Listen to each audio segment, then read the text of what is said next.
For today's video, ay magluluto ako ng simpleng luto ng salmon. So, meron akong garlic and ginger. Bawang, luya, sibuyas na malaki. Malaki ng sibuyas. Sponsor ng sibuyas. Sponsor ng sibuyas.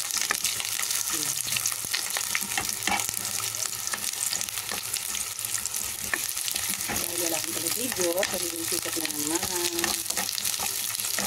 Kailangan haliwaluin kasi baka masunog dahil sa sinigang. So, hindi siya pwede masunog.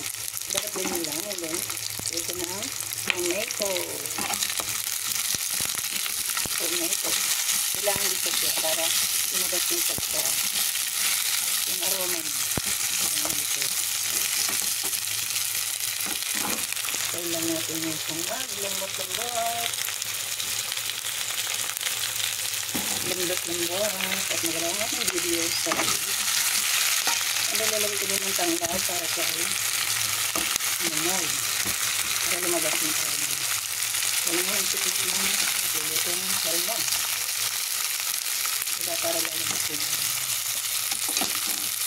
So I'll do yung salmon.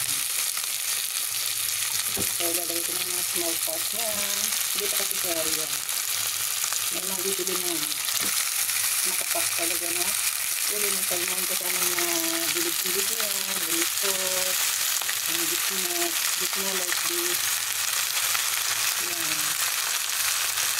Ang ganyan panga. Ang ganyan panga. Kaya lang natin siya maglabas yung hamid.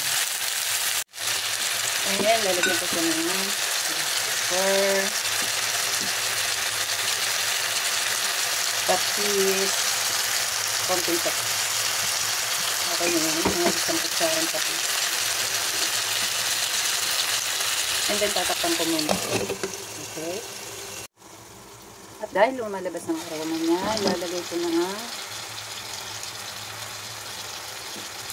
chicken cubes at ang aking sinigang sanso. Ito ay from Philippines. Nalagay ko na sa para lumasa na.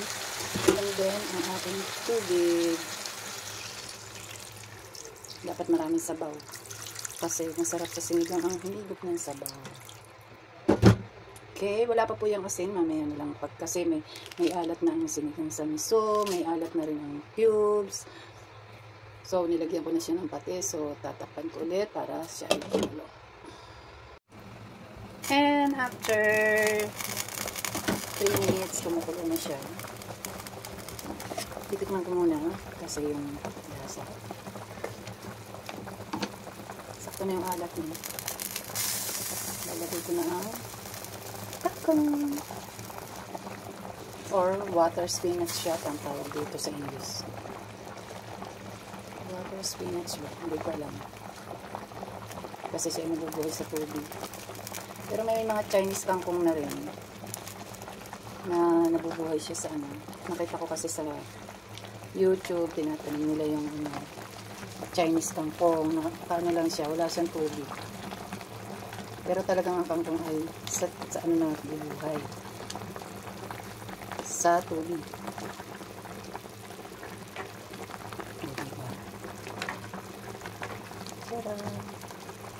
Lagay ko na lang yung sili kasi hindi kami pwedeng kumain ng sili. Parehong sensitive ang tiyan namin sa manghang. So, yan lang ang sili ko. Pampabango lang. Okay. Voila! Luto ng aking sinigang. Yan. Yan.